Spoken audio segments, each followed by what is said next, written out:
we'll do like the player awards and NBA finals, like leading up that way. Does that work for you? Sure. So I just go like 6 most improved, defense, rookie, regular. I'll list out our like the option, like the different options there, and we'll talk through each. I'm just gonna make a bunch of shit up. Perfect. Yeah, so Paige, we're not even going to like talk about opening the night. games. We're just going straight There's into no point. Yeah. It's 36 hours really after they've ended. Yeah. So we're just going to be like, we're going to start off. It's been. Yeah, exactly. We're recording this last we'll just year. do it like, we have a couple games under our belt, but, going into the season, we're going to. Because this is Thursday, right? So I can be like, we're 2 days into this thing. Okay. We're 2 days into this thing.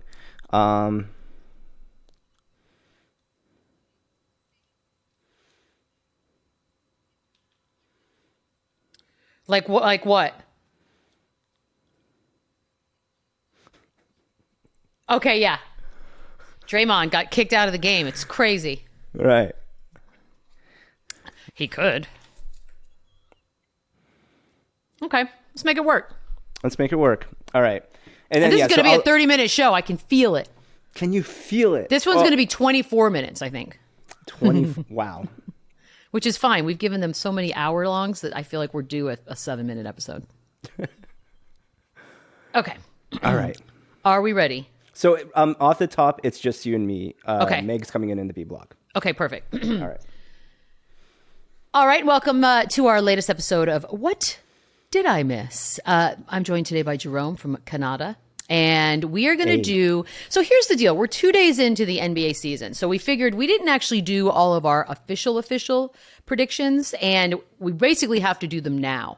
Because if we get any further into the season, it would be considered cheating, I think. Because it would people would start to separate themselves. So we figured, and if I know anything about myself, I am really good at predictions, Jerome. So I'm going to do my best to come up with anything. We know you nailed a number of big ones last season. Sure. So we're riding this wave. Sure. Let's keep it moving. Yeah. Let's keep it moving. So we're going to do NBA predictions from the month of October 2022. Predictions you can put your money on. Yes.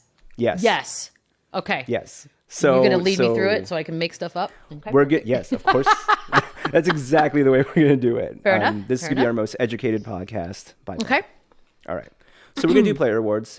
Okay, I love it. Classics.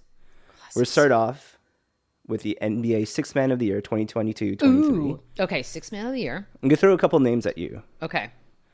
Jordan Poole, Norman Powell, Tyler Hero, Christian Wood, Malcolm Brogdon, Nashawn Highland. Those are 6 names that are up there in some betting pools. Okay. And I'm going. I went from like the best odds to the worst in that top 6 there. Who do you like in there? So here's what I won't do. I mean, because Jordan Poole is the favorite in that category as of now. Of course, that can change. He did just Does he remain a sixth man all year? I mean, that's the thing is I don't know, but I will say I don't think it's Tyler Hero. I think we've been down that road before. Malcolm Brogdon. I don't hate the idea of Malcolm Brogdon being the Sixth Man of the Year. It's just going to be an injuries thing. I do love that Russell Westbrook is actually in the top 10 of this list, which then tells me that would mean that he harmoniously has agreed to come off the bench and that it worked. So we're saying Russell Westbrook off the bench for the Lakers. Correct. I'm assuming for the Lakers. This almost feels, first of all, that seems a very high probability of Russell Westbrook. It seems like he should be, 40th in this list of humans, but he's not. It feels like they know something we don't know about the rotation. Exactly. I'm going to go crazy right here. I'm going to do this. I am going to choose optimism, which is not my normal thing. And I'm going to see a universe in which Russell Westbrook between now and the end of the season has not only accepted coming off the bench, has embraced it and crushed it. And so for that, I will pick Russell Westbrook as my Sixth Man of the Year. And I'm writing it down because if that happens, then I am a witch. And again, if anyone would like to either go to Vegas on Beadle's behalf, to put this down, because it's plus 2,400 or, however you read things. Yeah. Yes. But like, let me see who the least at the bottom of this list is. Otto Porter Jr., Damian Lee. I mean, there are dudes at the bottom of this list. I've never even, who are you? So that's kind of funny. Are there any Spurs on this list? No, doesn't. There has to be at least one. Golly, what a long, long list. It goes deep. Okay. It really does. All right. Okay. On to most improved player 2022-23. This is interesting. This is interesting, right? Yeah, I think so. We have Anthony Edwards at the top, Tyrese Maxey, RJ Barrett, Zion Williamson. Can you get improved from not playing an entire season? So here, that will be what we argue about the most, I think, in those coming months. So. Mm-hmm. Yeah. Jalen Brunson, I don't know. Jalen Brunson had a breakout season that got him that bag. He really did. So I don't know how much more room for improvement we're looking for, unless. Well, let's talk this one out, because Jalen Brunson, of course, now with the New York Knicks, a team that is desperate and hungry for any kind of success. If he's the man, and every season, if a new person goes to New York, we always say, members of the New York Knicks, by the way, in the top 6 of this. Exactly. That's what I'm saying. Yeah, RJ Barrett and Jalen Brunson. I think they're gambling on the idea that the Knicks become relevant enough to be part of conversations that we normally don't put them in. And that is a big idea. Oh. But then again, no one's going to give it to Keldon Johnson, even though that would be my pick. But it's just disrespectful to the Spurs. You know what? I'm going to do it. I'm going to say that after this entire offseason of crazy amounts of money, his dad going to the work for the team, Jalen going to New York, I'm going to say Jalen Brunson is the one that makes something happen in New York and turns the tide a little bit. Oh my God, I'm taking some chances. These are not your everyday cookie cutter picks. Okay, I just want to point that out. Not your cookie cutter picks, but we'll get you paid. Yeah, definitely. If and when Beadle is right about this. Obviously. Okay, most improved. I like it. I like this. Yes. That's so funny because 6 man and most improved, it's all kind of the same vibes. But all right. NBA Defensive Player of the Year 2022-23. Rudy Gobert, stalwart, Obviously. always in the mix. Always. Bam Adebayo. Robert Williams. Giannis Antetokounmpo. Draymond Green. Mikal Bridges. Okay. This is an interesting one too. So Marcus Smart, not in the top 6, defending. No, he's really not. He's at 10. Yeah. Which is interesting to me. He's got a lot of guys ahead of him. He's got Anthony Davis ahead of him. I think that's disrespectful. Robert Williams, I don't know about injuries and whatnot. I'm not sure how that's going to play out. But I do think it's got to be fatigue with Gobert, right? I mean, it's a new team, it's new faces. I don't know. That could that's be great. The thing. Does that work for him it might. On a team that has defensive struggles? Usually, that he makes this difference. Like he might be able to, but then do the Roaders just say enough with Rudy Gobert? We want to change it up a little bit. They definitely do that with MVP, so that's a fair idea. You know what?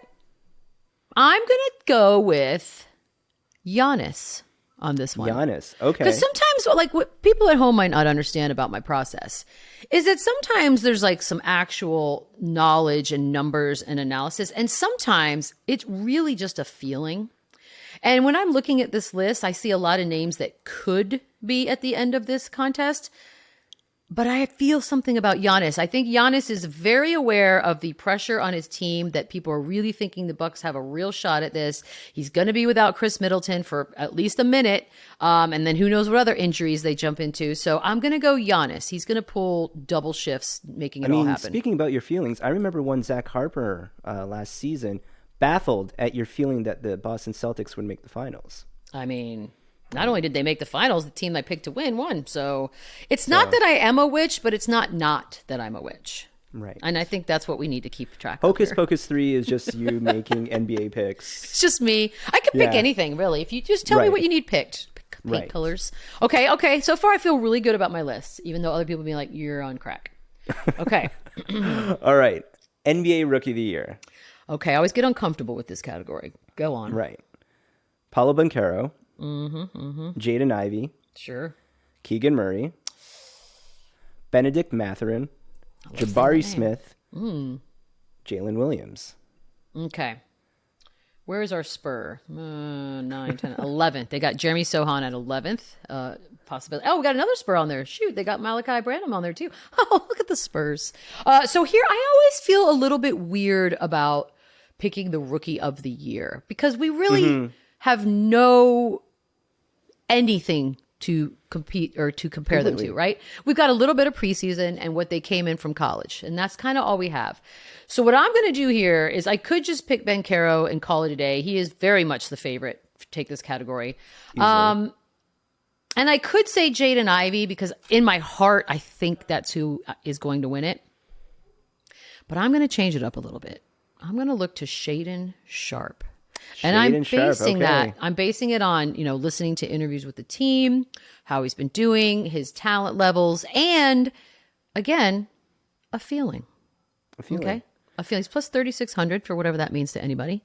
That seems like you could win a big chunk of change. How many people in this category accidentally bet on Nikola Jovic? I mean, would you change your name if you were him? Because I feel like I might. Right. Unless he's awful, and then you keep it so that you can ride the coattails of the good one.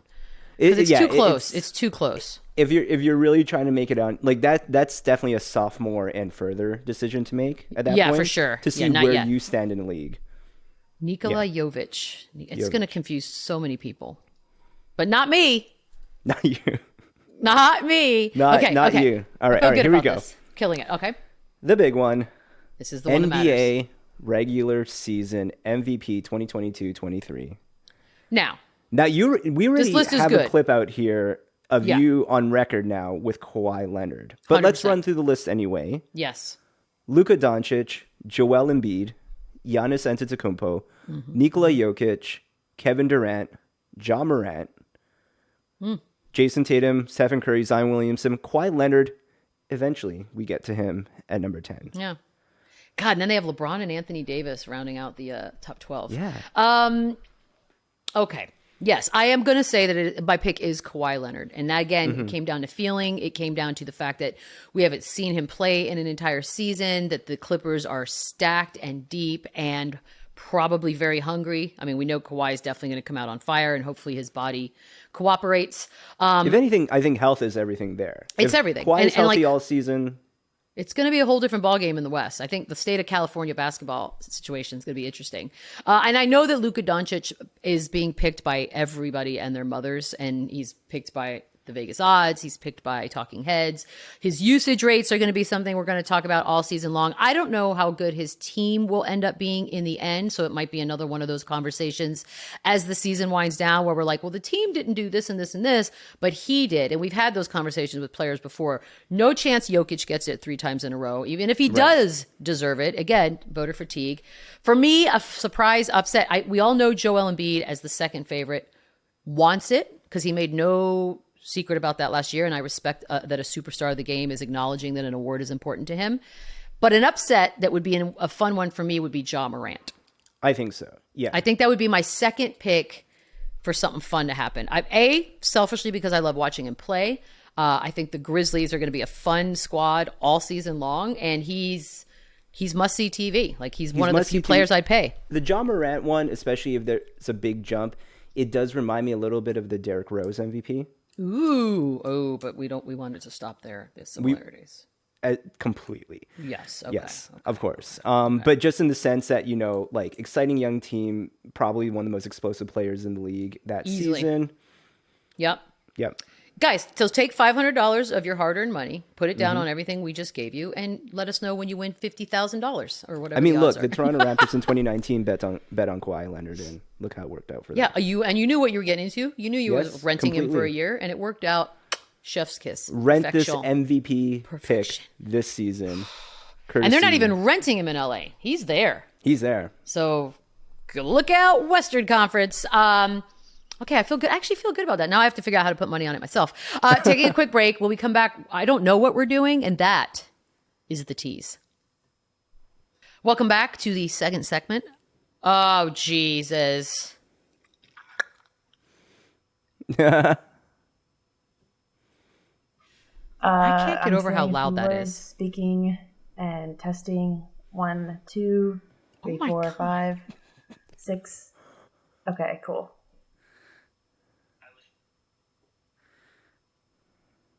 All right. You thought that you were hearing something with that concert that's going on behind you. That's hilarious. Like, that's crazy. Okay. I'm so stuffy today. Sorry about that. Welcome back to What I Missed. We're joined now not just by Canadian Jerome, but our friend Meg, and I have zero clue what we're about to do. I trust you both, so let's do it.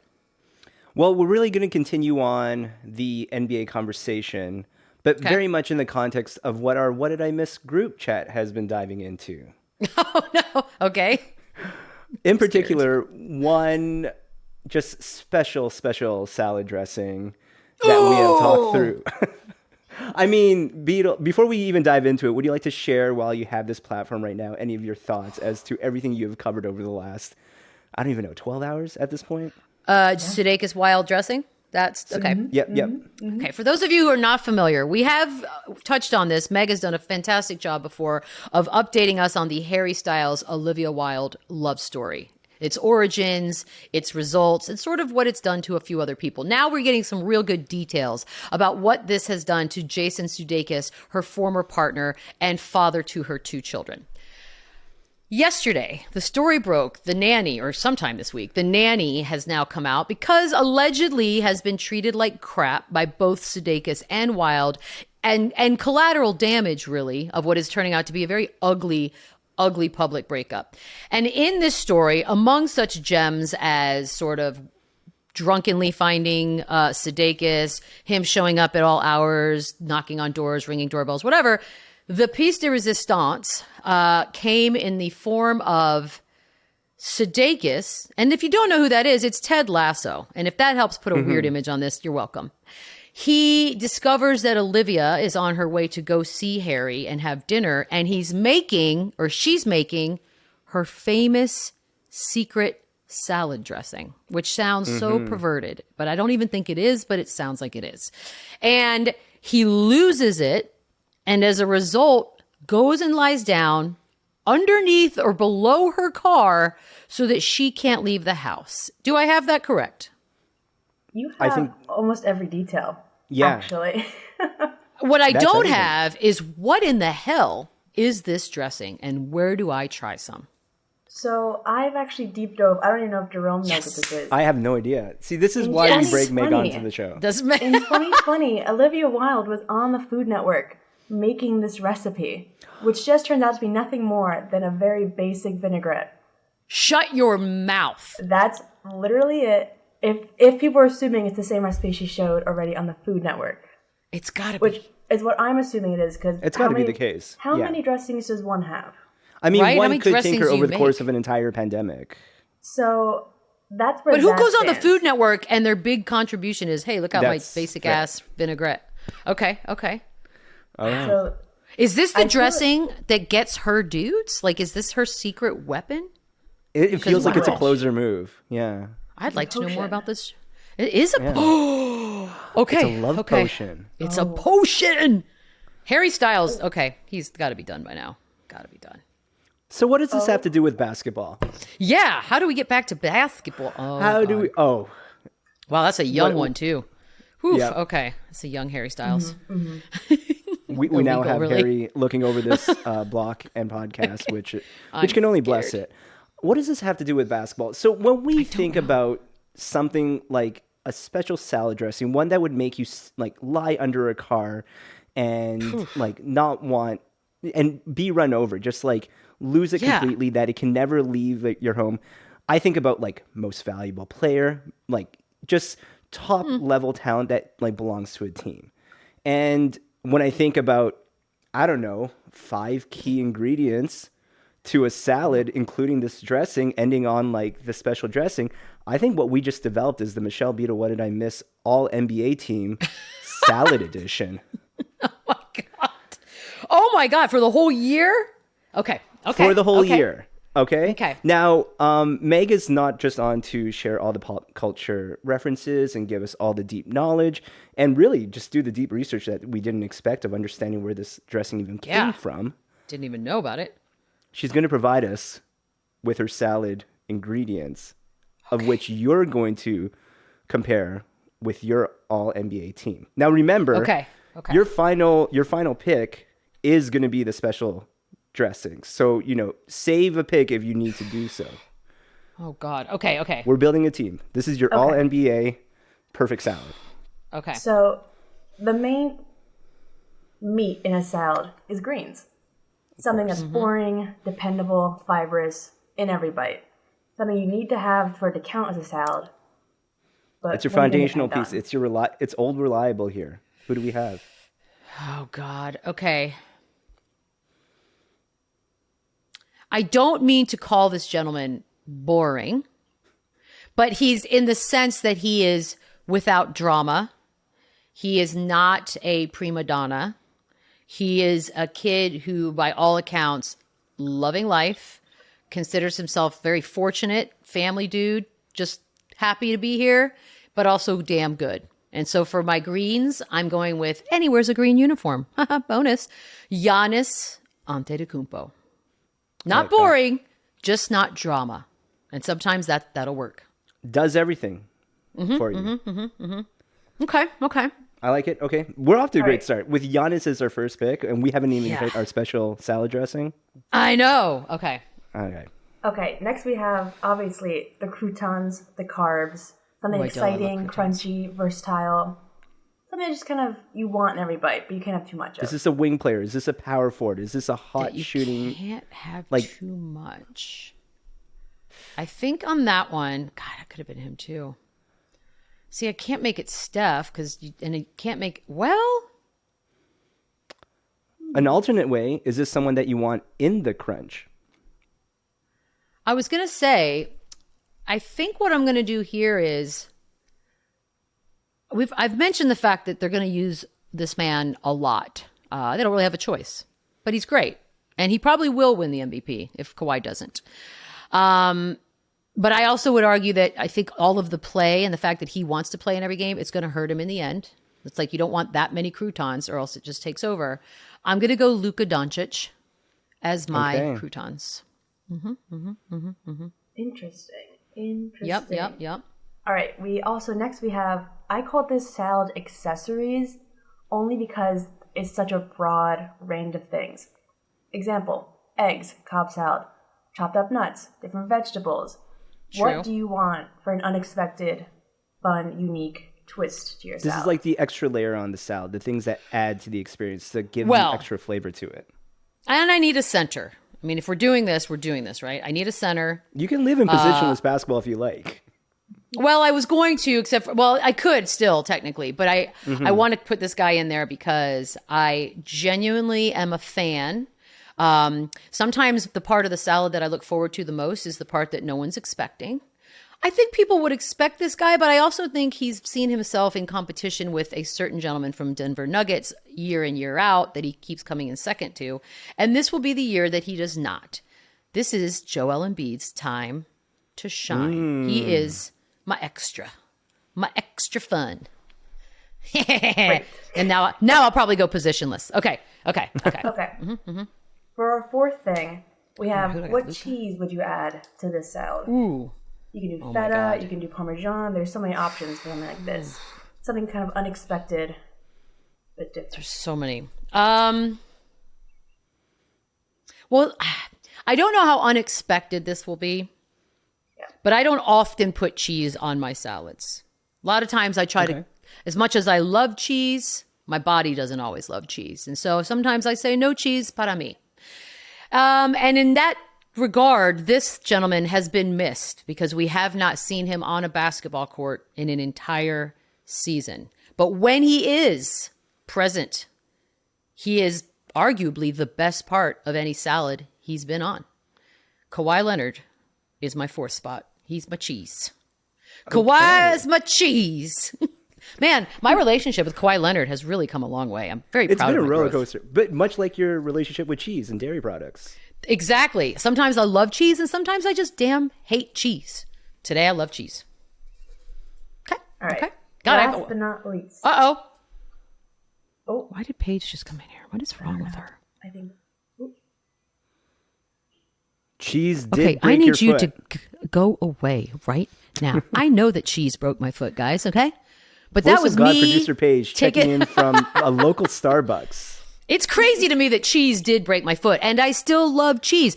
Just like Kawhi broke my heart, and now I love cheese again, and I also love Kawhi again. So everything is fixable if you try hard enough. This Like my analogy foot. got way deeper than we ever planned on, and that's the beauty of this perfect salad. It's a perfect. Oh God! Wait, we have one ingredient left in our salad. We're at the pièce de résistance. We have Olivia the dressing. Wilde's special salad This is dressing. the sauce. What is that? What is the sauce? Okay. This is Okay. important. Crucial. This is the The dressing. kind of thing you would bring to Harry Styles. If you have Right? one I'm like, shot. who am I? Oh. Okay. Well, I don't know how. No, he is exciting. He's arguably. Look, John Morant's exciting, but John Morant is still a young guy, and he'll have plenty of years to make the salad.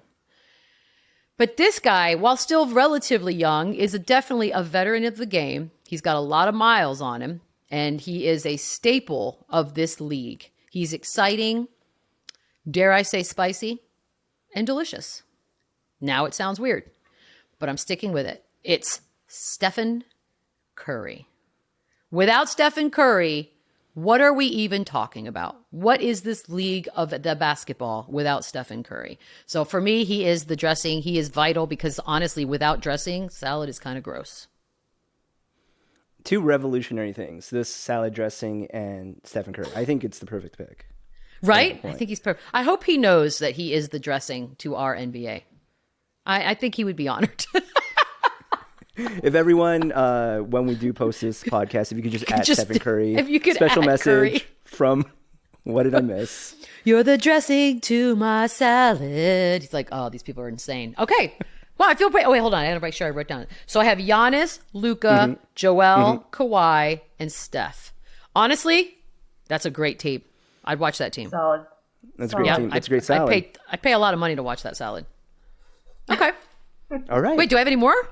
No, you covered it. that's all We of them. built out our perfect salad. We're gonna take a break here, Okay. and we're gonna close this thing out, carrying on this narrative just a bit longer in I'm our C scared. block. Okay. Okay, so we are back, right? What are we doing? Oh, Jerome.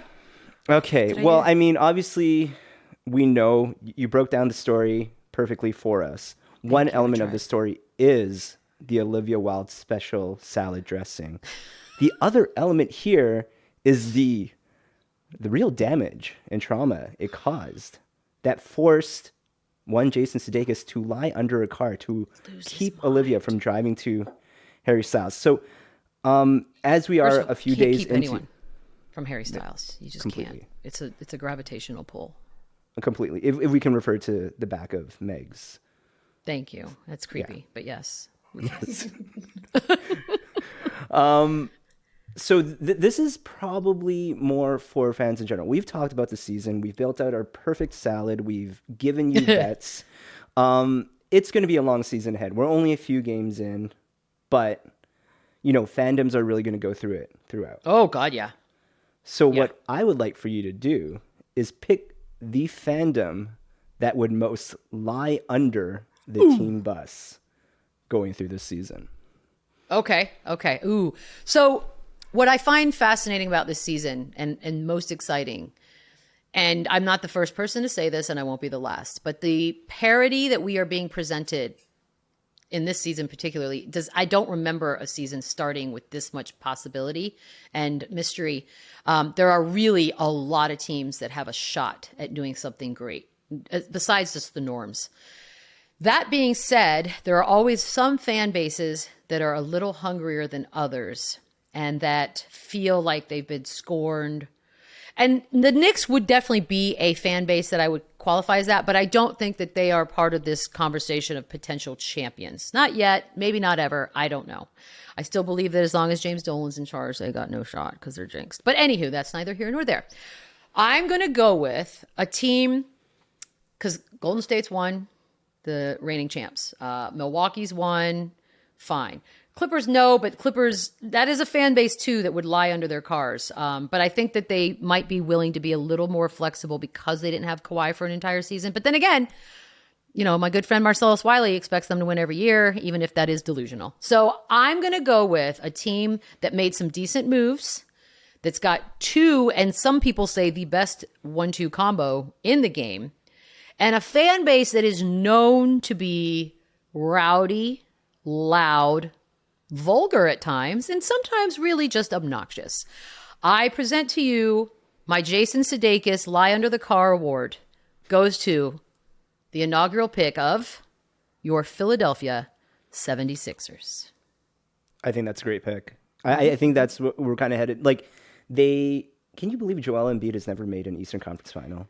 No. And that's what I'm saying is like, there's no excuse. They're not old, but you only have a certain window in time in any of these sports to kind of get your shit together and put it out there. And I feel like if everybody stays on board and James Harden does what James Harden says he's going to do, this could be a very interesting season for a lot of reasons. But I would like, and look, as fans, we're all better off when there are more good teams. And that is correct English, because I mean more good teams. Good teams.